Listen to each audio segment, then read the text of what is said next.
Hi hello ನಮಸ್ಕಾರ ಎಲ್ರಿಗೂ. ಹೇಗಿದ್ದೀರಾ ಎಲ್ಲರೂ? ಐ ಹೋಪ್ ಎಲ್ಲರೂ ಚೆನ್ನಾಗಿದ್ದೀರಾ ಅಂತ ಭಾವಿಸ್ತೀನಿ.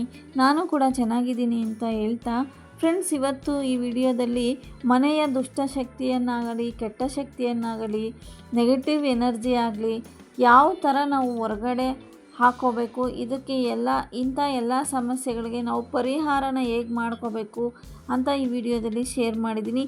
ಈ ವಿಡಿಯೋ ಕೊನೆಯಲ್ಲಿ ಈ ಬಿಳಿ ಸಾಸಿವೆಯನ್ನು ಬಳಸಿಕೊಂಡು ನನ್ನ ಒಂದು ಅತಿ ಬಹುವರ್ಷದ ಕನಸು ಒಂದು ಈಡೇರಿದೆ. ಅದೇನು ಅಂತ ಈ ವಿಡಿಯೋ ಕೊನೆಯಲ್ಲಿ ನಾನು ಹೇಳ್ತೀನಿ. ವಿಡಿಯೋನ ಎಲ್ಲೂ ಸ್ಕಿಪ್ ಮಾಡದೆ ನೋಡಿ ಫ್ರೆಂಡ್ಸ್. ಈ ಸಾಸಿವೆಯಲ್ಲಿ ಸಾಮಾನ್ಯವಾಗಿ ಕಪ್ಪು ಸಾಸಿವೆಯನ್ನು ನಾವು ಅಡುಗೆಯಲ್ಲಿ ಬಳಸ್ತೀವಿ. ಬಿಳಿ ಸಾಸಿವೆಯನ್ನು ಈ ಮನೆಯ ನೆಗೆಟಿವಿಟಿ ಮತ್ತು ದುಷ್ಟಶಕ್ತಿ, ಕೆಟ್ಟ ಶಕ್ತಿ, ಮಾಟ ಮಂತ್ರ ಇಂಥ ಸಮಸ್ಯೆಗಳಿಗೆ ನಾವು ಈ ಬಿಳಿ ಸಾಸಿವೆಯನ್ನು ಬಳಸ್ಕೋಬೋದು. ಹೇಗೆ ಅಂತ ಅಂದರೆ, ನಾನು ಈ ವಿಡಿಯೋದಲ್ಲಿ ನಾವು ಈ ಬಿಳಿ ಸಾಸಿವೆಯನ್ನು ಹೇಗೆ ಉಪಯೋಗಿಸೋದು ಮತ್ತು ಇದನ್ನು ಉಪಯೋಗಿಸ್ಕೊಂಡು ನಾವು ನಮ್ಮ ಮನೆಯಲ್ಲೇ ಇರ್ತಕ್ಕಂಥ ನೆಗೆಟಿವ್ ಎನರ್ಜಿಯನ್ನು ಹೇಗೆ ದೂರ ಮಾಡೋದು ಅಂತ ತೋರಿಸ್ತಾ ಇದ್ದೀನಿ ನೋಡಿ. ಸಾಮಾನ್ಯವಾಗಿ ನಾವು ಅಡುಗೆಯಲ್ಲಿ ಬಳಸುವ ಸಾಸಿವೆನೇ ಬೇರೆ, ಈ ಬಿಳಿ ಸಾಸಿವೆನೇ ಬೇರೆ. ಬಿಳಿ ಸಾಸಿವೆಯಿಂದ ಕೆಟ್ಟ ಶಕ್ತಿ, ದುಷ್ಟಶಕ್ತಿ ಎಲ್ಲ ದೂರ ಆಗುವುದು ಖಂಡಿತ ಫ್ರೆಂಡ್ಸ್.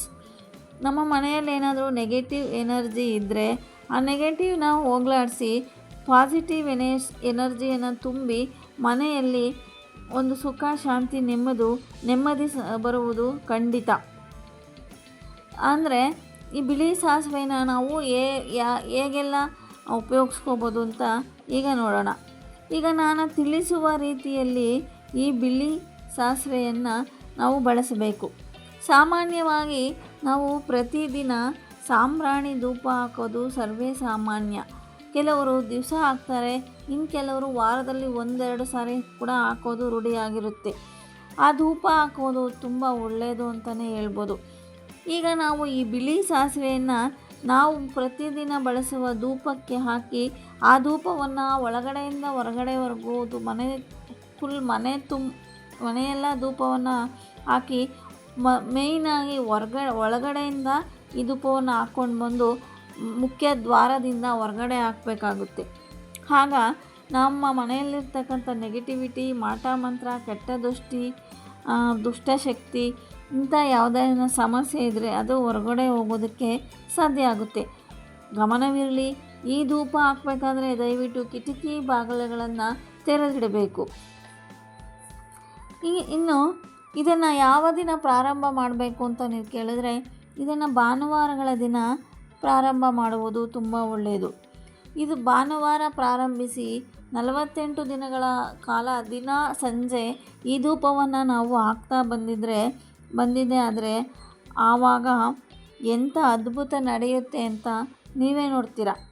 ಇದರಲ್ಲಿ ಒಂದು ನಿಯಮ ಕೂಡ ಇದೆ ಫ್ರೆಂಡ್ಸ್. ಏನಂದರೆ, ಈ ಬಿಳಿ ಸಾಸಿವೆಯನ್ನು ಧೂಪವನ್ನು ಹಾಕುವಾಗ ಮನೆಯ ಒಳಗಿಂದ ಧೂಪ ಹಾಕಿಕೊಂಡು ಹೊರಗಡೆ ಬರಬೇಕು.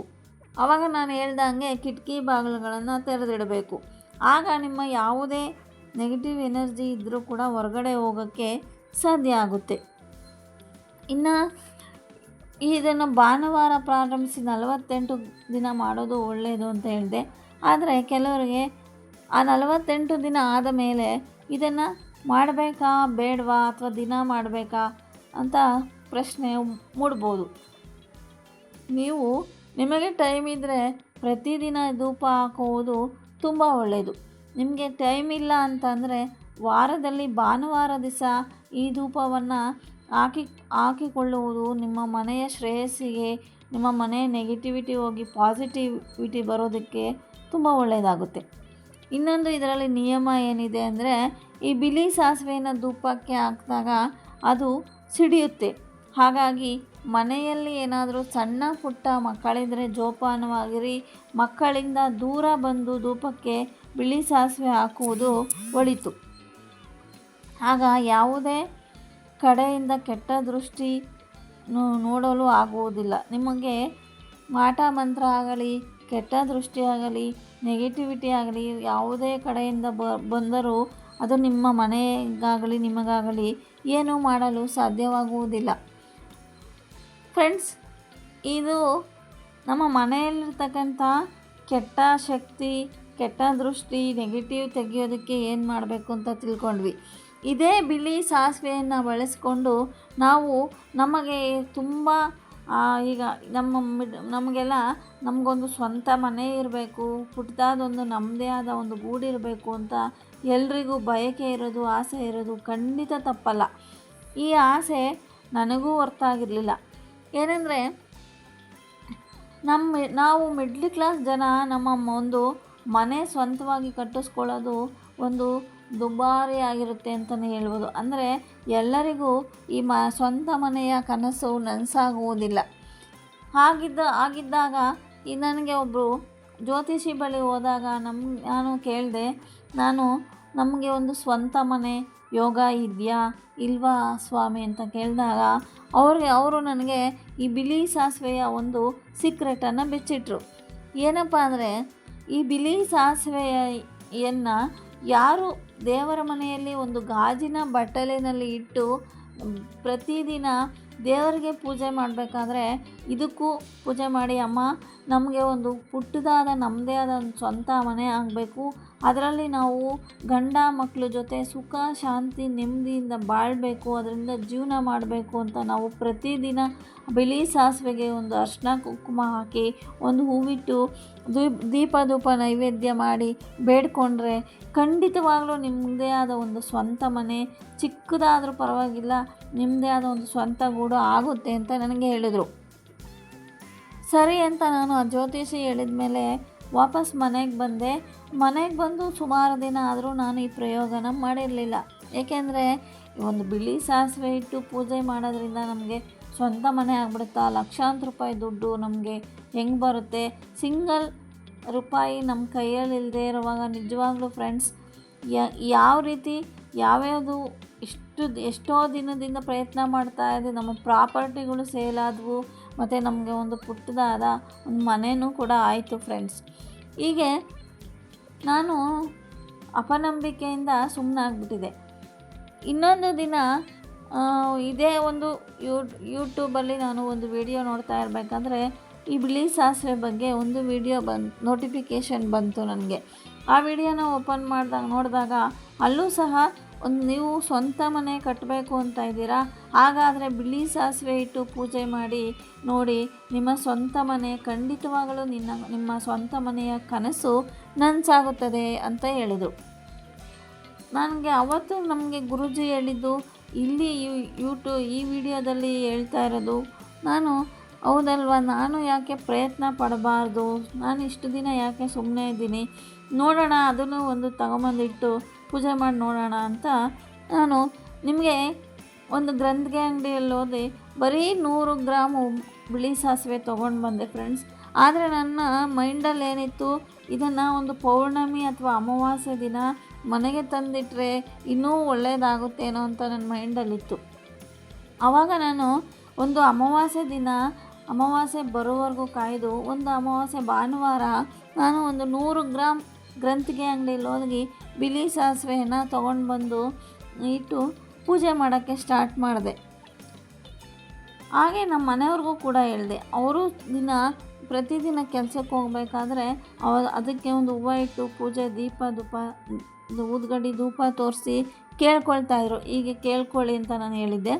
ನಮಗೊಂದು ಪುಟ್ಟದಾದರೂ ಪರವಾಗಿಲ್ಲ, ನಮಗೊಂದು ಪುಟ್ಟದಾದ ಮನೆ ಆಗಬೇಕು ಅಂತ ನಾವು ಕೇಳ್ಕೊಂಡ್ವಿ. ನಾನು ತಂದಿಟ್ಟು ಪೂಜೆ ಮಾಡಿ 6 ತಿಂಗಳಿಗೆ ನನಗೊಂದು ಮನೆ ಆಫರ್ ಬಂತು. ಹಿಂಗೆ ಸೇಲ್ಗಿದೆ ಮನೇನ ನಮ್ಮ ರಿಲೇಷನ್ನಿಂದಲೇ ನಮಗೆ ಗೊತ್ತಾಯಿತು ಫ್ರೆಂಡ್ಸ್. ಹಿಂಗೆ ಒಂದು ಮನೆ ರೋಡ್ ಸೆಂಟ್ರಲ್ಲೇ ಇದೆ, ರೋಡ್ ಪಾಯಿಂಟಲ್ಲೇ ಇದೆ, ಒಂದು ಮನೆ ಇದೆ.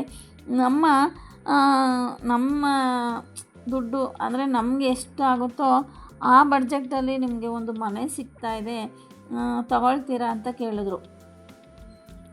ನಾವು ಯೋಚನೆ ಮಾಡಿದ್ವಿ ಆಗುತ್ತಾ ಇಲ್ವಾ ಅಂತ. ದೇವ್ರ ಮೇಲೆ ಭಾರ ಹಾಕಿ ಮನೆ ನೋಡ್ಕೊಂಬರೋಣ ಫಸ್ಟು, ಆಮೇಲೆ ತಗೊಳ್ಳೋದ ಬೇಡವ ನಿರ್ಧಾರ ಮಾಡೋಣ ಅಂತ ಅಂದ್ಕೊಂಡು ನೋಡೋಕ್ಕೆ ಹೋದ್ವಿ. ನನಗೂ ಮನೆಗೆ ಹೋಗಿ ನೋಡಿದಾಗ ಪರವಾಗಿಲ್ಲ, ನಮ್ಮಂಥ ಮಿಡ್ಲ್ ಕ್ಲಾಸ್ ಫ್ಯಾಮಿಲಿಗೆ ನಮ್ಮ ಬಡ್ಜೆಟಿಗೆ ಕರೆಕ್ಟಾಗಿ ಮೇನ್ ರೋಡಿಗೆ ಅಟ್ಯಾಚ್ ಆಗಿ ಸಿಗ್ತಾಯಿದೆ ಅಂತ ಹೇಳ್ಬಿಟ್ಟು ನನಗೆ ಮನೆ ಇಷ್ಟ ಆಯಿತು. ಮನೆ ತೊಗೋಬೇಕು ಅಂತ ನಿರ್ಧಾರ ಮಾಡಿದ್ವಿ. ಮತ್ತು ಇದು ಅವ್ರ ಮನೆ ಓನರ್ ಒಂದಿನ ಹೋಗಿ ಮನೆ ಓನರ್ ಹತ್ರ ಮಾತಾಡಿದ್ವಿ. ಆಟೋ ನಮಗೆ ಹೆಂಗೆ ಅಂತ ಗೊತ್ತಿಲ್ಲ, ಇದ್ದಕ್ಕಿದ್ದಂಗೆ ಮನೆ ವ್ಯಾಪಾರನೂ ಆಯಿತು, ಇದ್ದಕ್ಕಿದ್ದಂಗೆ ಟೋಕನ್ ಅಡ್ವಾನ್ಸು ಕೊಟ್ವಿ, ಆಮೇಲೆ ದುಡ್ಡು ಹಂಚ್ಬೇಕಲ್ಲ. ಹಿಂಗೆ ನಮ್ಮ ಪ್ರಾಪರ್ಟೀಸ್ನ ನಾವು ಸೇಲ್ ಮಾಡಬೇಕು ಅಂತ ತುಂಬ ದಿನದಿಂದ ಅಂದ್ಕೊತಿದ್ವಿ. ಆ ಪ್ರಾಪರ್ಟಿಗಳು ಕೂಡ ತುಂಬ ಈಸಿಯಾಗಿ ನಾವು ಅಂದ್ಕೊಂಡಿದ್ದಕ್ಕಿಂತ ಹೆಚ್ಚಿನ ಲಾಭಕ್ಕೇ ಪ್ರಾಪರ್ಟಿ ಸೇಲ್ ಆಯಿತು ಫ್ರೆಂಡ್ಸ್. ಹಿಂಗೆ ನನ್ನ ಸ್ವಂತ ಮನೆ ಕನಸು ನನಸಾಯಿತು. ಅದಕ್ಕೆ ನಾನು ನಿಮಗೆಲ್ಲ ಹೇಳೋದು, ದಯವಿಟ್ಟು ಯಾರಿಗೆಲ್ಲ ಸ್ವಂತ ಮನೆ ಆಗಬೇಕು ಅಂತ ಕನಸಿರುತ್ತೆ ಅಂಥವರು ಒಂದು 20 ರೂಪಾಯಿ 25 ರೂಪಾಯಿ ಒಂದು ಬಿಳಿ ಸಾಸಿವೆನ ತೊಗೊಂಬಂದು ನಿಮ್ಮ ದೇವರ ಮನೆಯಲ್ಲಿ ಒಂದು ಗಾಜಿನ ಬಟ್ಲಲ್ಲಿಟ್ಟು ಪೂಜೆ ಮಾಡಿ, ಅದಕ್ಕೆ ಡೈಲಿ ಒಂದು ಊದ್ಗಡ್ಡಿ ಧೂಪ ಒಂದು ಹೂವು ಹಾಕಿ ಪೂಜೆ ಮಾಡಿ, ನಮ್ಮದೇ ಆದ ಒಂದು ಸ್ವಂತ ಗೂಡಾಗಬೇಕು, ಒಂದು ಪುಟ್ಟದಾದ್ರೂ ಪರವಾಗಿಲ್ಲ, ನಮಗೆ ಒಂದು ಸ್ವಂತ ಮನೆ ಆಗಬೇಕು ಅಂತ ಕೇಳ್ಕೊಳ್ಳಿ. ನಿಜವಾಗ್ಲೂ ನಿಮಗೊಂದು ಮನೆ ಆಗೇ ಆಗುತ್ತೆ ಅಂತ ನಾನು ಹೇಳ್ತೀನಿ. ಯಾಕೆಂದರೆ ಇದು ನನ್ನ ಓನ್ ಎಕ್ಸ್ಪೀರಿಯೆನ್ಸ್ ಮಾಡಿದ್ದೀನಿ. ನಾನು ನನ್ನ ಸ್ವಂತ ಅನುಭವನ ನಿಮ್ಮ ಜೊತೆ ಹಂಚ್ಕೊಳ್ತಾ ಇದ್ದೀನಿ ಫ್ರೆಂಡ್ಸ್. ಸೊ ಈ ವಿಡಿಯೋದಲ್ಲಿ ನೀವು ನಿಮ್ಮ ಮನೆಯಲ್ಲಿ ನೆಗೆಟಿವ್ ದುಷ್ಟಶಕ್ತಿ, ಮಾಟ ಮಂತ್ರ, ಕೆಟ್ಟ ಶಕ್ತಿ ಇಂಥ ಸಮಸ್ಯೆಗಳನ್ನೂ ಕೂಡ ಬಿಳಿ ಸಾಸಿವೆನ ಉಪಯೋಗಿಸ್ಕೊಂಡು ಹೇಗೆ ಹೊರಗಡೆ ಹಾಕ್ಬೋದು, ಮನೆಯಲ್ಲಿ ಪಾಸಿಟಿವ್ ಎನರ್ಜಿಯನ್ನು ಹೇಗೆ ತುಂಬಿಕೊಳ್ಬೇಕು ಅಂತ ಕೂಡ ತಿಳಿಸಿದ್ದೀನಿ. ಹಾಗೆ ನಿಮಗೇನಾದರೂ ಒಂದು ಪುಟ್ಟ ಸ್ವಂತ ಮನೆ ಕನಸಿದ್ರೆ ಅದನ್ನು ಕೂಡ ಈ ಬಿಳಿ ಸಾಸಿವೆನ ಬಳಸ್ಕೊಂಡು ಹೇಗೆ ನಾವು ನಮ್ಮ ಆಸೆನ ಕನಸನ್ನು ಪೂರೈಸ್ಕೊಳ್ಳೋದು ಅಂತಲೂ ತಿಳಿಸಿದ್ದೀನಿ. ಸೊ ಈ ವಿಡಿಯೋ ನಿಮಗೆ ಇಷ್ಟ ಆಗಿದೆ ಅಂತ ಅಂದ್ಕೊಂಡಿದ್ದೀನಿ. ಈ ವಿಡಿಯೋ ಇಷ್ಟ ಆಗಿದ್ದರೆ ದಯವಿಟ್ಟು ಲೈಕ್ ಮಾಡಿ, ಶೇರ್ ಮಾಡಿ, ಸಬ್ಸ್ಕ್ರೈಬ್ ಮಾಡಿ. ಇಂಥ ಅವಶ್ಯಕತೆ ಇರೋರಿಗೆ ಹೆಚ್ಚು ಈ ವಿಡಿಯೋನ ಶೇರ್ ಮಾಡಿ ಫ್ರೆಂಡ್ಸ್. ಈ ವಿಡಿಯೋನ ಶೇರ್ ಮಾಡಿದ್ರೆ ಇನ್ನಷ್ಟು ಜನರಿಗೆ ಉಪಯುಕ್ತ ಆಗುತ್ತೆ. ನನ್ನ ಥರನೇ ಈ ವಿಡಿಯೋ ನೋಡೋರಿಗೆಲ್ಲ ಒಂದು ಮನೆಯ ಕನಸು ನನಸಾಗಲಿ ಅಂತ ಕೇಳ್ಕೊಳ್ತೀನಿ. ಈ ವಿಡಿಯೋ ಇಷ್ಟ ಆಗಿದೆ ಅಂತ ಅಂದ್ಕೊಂಡಿದ್ದೀನಿ. ದಯವಿಟ್ಟು ನಾನು ಒಬ್ಬ ಚಿಕ್ಕ ಯೂಟ್ಯೂಬರ್, ನಿಮ್ಮ ಸಹಕಾರ ಸಪೋರ್ಟು ನನಗೆ ಬೇಕಾಗಿದೆ ಫ್ರೆಂಡ್ಸ್. ದಯವಿಟ್ಟು ಸಪೋರ್ಟ್ ಮಾಡಿ, ನನಗೆ ಲೆಂತಿ ವಿಡಿಯೋನ ನೋಡಿ ಆರೈಸಿ ಅಂತ ಕೇಳ್ಕೊಳ್ತಾ ಈ ವಿಡಿಯೋನ ಎಂಡ್ ಮಾಡ್ತಾಯಿದ್ದೀನಿ friends. Thank you for watching.